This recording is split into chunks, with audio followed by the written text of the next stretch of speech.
ဟုတ်ကဲ့အတုတ်ဆိုင် page ကနေကြိုဆိုပါရစေဟိုကျွန်တော်တို့ဆိုင်လေးကတော့အဓိကနေပြီးတော့ပြင်နှက်မှနေတဲ့လူတွေကိုကျွန်တော်ရန်ကုန်အတုတ်ဆောင်လက်ရာစစ်ကိုကျွန်တော်တို့ကပေးချင်တာရယ်ပြီးတော့ပုံမှန်ဆိုလို့ရှိရင်အတုတ်ဆိုင်တွေကဒီ street food ဖြစ်တဲ့အတွက်ဒီ hygiene ဘိုင်းမှာအားနေတာလေးတွေရှိတယ်အဲ့တော့ကျွန်တော်တို့ကဟိုတန်ရှင်းရေးကိုလည်းအဓိကရာနှုန်းပြည့်တန်ရှင်းလေးကျွန်တော်တို့လှုပ်ထားပေးတယ်ပြီးတော့ပါဝင်တဲ့ကုန်ကျန်းပစ္စည်းပေါ့နော်ကျွန်တော်ကျမ်းမာရေးနဲ့ညီညွတ်တဲ့ကုန်ကျန်းပစ္စည်းတွေအစိမ့်မြင့်ကုန်ကျန်းပစ္စည်းတွေကိုပဲကျွန်တော်တို့ရွေးချယ်အသုံးပြုထားပါတယ်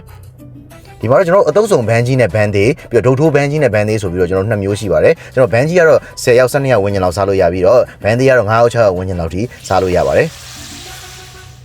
ဟုတ်ကဲ့ဒီမှာတော့ကျွန်တော်တရက်ကြိုမှာစနစ်ပေါ့နော်ကျွန်တော်တို့ကမှာအောင်တော့မှလက်လက်ဆက်ဆက်ကိုကျွန်တော်တို့ဈေးဝယ်ပြီးတော့အသေးချာလုပ်ပြီးတဲ့အတွက်ကျွန်တော်တို့မနေ့ပြန်စားမယ်ဆိုလို့ရှိရင်ဒီနေ့တော့ကြိုပြီးတော့မှာဖို့လိုပါတယ်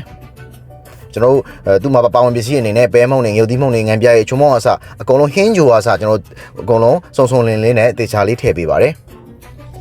ကျွန်တော်ရုံးနေကျွန်တော်တို့မိသားစုလိုက်စားခြင်းတဲ့လူတွေမှာမယ်ဆိုလို့ရှိရင်တော့အရန်ကိုတင်လျော်ပါတယ်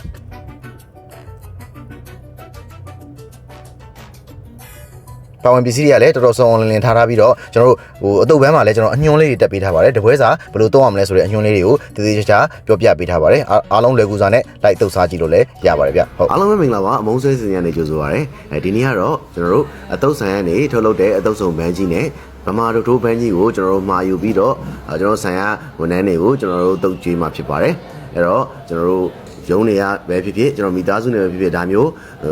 လူအများကြီးနဲ့အေးစေးကိုကကိုတန်တန်ရှင်းရှင်းလေး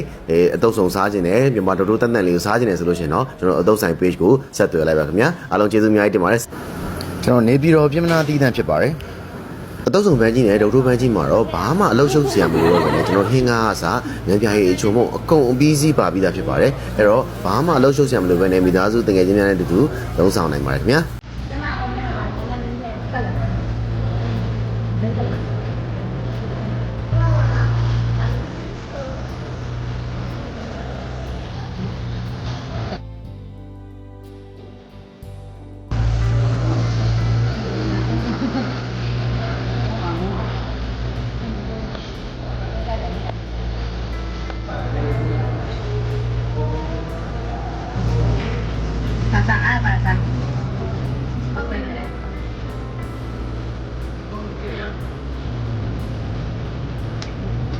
ပေးပါ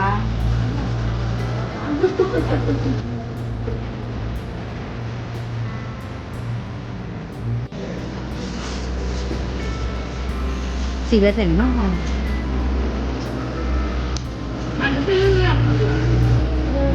်